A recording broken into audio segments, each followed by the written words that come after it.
Poster banner লাগাতে গিয়ে অনেক চাঁদাবাজি হয়, এটা বন্ধ হওয়া দরকার। চাঁদাবাজের কোনো দল নাই, ওদের একটাই মাত্র দল, ওরা চাঁদাবাজ।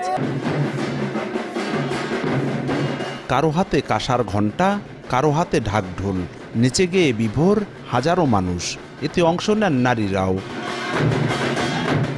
এই আয়োজন কোনো ধর্মীয় বা সামাজিক আচার অনুষ্ঠানের নয়।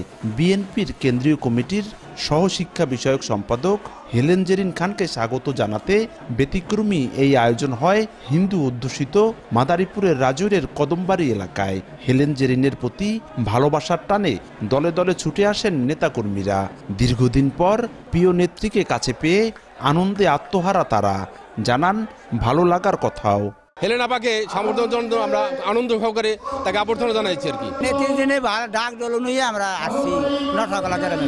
আমরা হেলেন জালির চাই আগামীতে আমাদের এই কদমবাড়ি নেন, তিনি একজন বিএনপির কমিটি হিসাবে। রাজৈর উপজেলা বিএনপির উদ্যোগে বৃহস্পতিবার বিকেলে আয়োজন করা হয় এক জনসভার। সেখানে প্রধান অতিথির বক্তব্যে হেলেন জেরিন খান বলেন, বিএনপির পক্ষ থেকে পোস্টার ব্যানার টানানো নিষেধ আছে।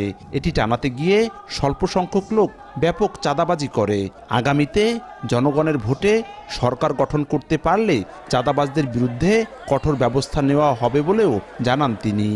আমাদের বিএনপির পক্ষ থেকে আপনারা জানেন পোস্টার এবং ব্যানার লাগানো কিন্তু নিষেধ আছে, এবং আমি ব্যক্তিগতভাবে আপনি দেখেন আমি কিন্তু কোনো পোস্টার ব্যানার আজ পর্যন্ত করি নাই। এই পোস্টার ব্যানার লাগাতে গিয়ে অনেক চাঁদাবাজি হয়, এটা বন্ধ হওয়া দরকার। চাঁদাবাজের কোনো দল নাই, ওদের একটাই মাত্র দল, ওরা চাঁদাবাজ।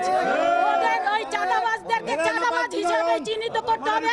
রাজৈর উপজেলা বিএনপির নেতা অ্যাডভোকেট গৌরাঙ্গ বসুর সভাপতিত্বে জনসভায় বিএনপি ও এর অঙ্গ সংগঠনের অনেক নেতাকর্মী উপস্থিত ছিলেন।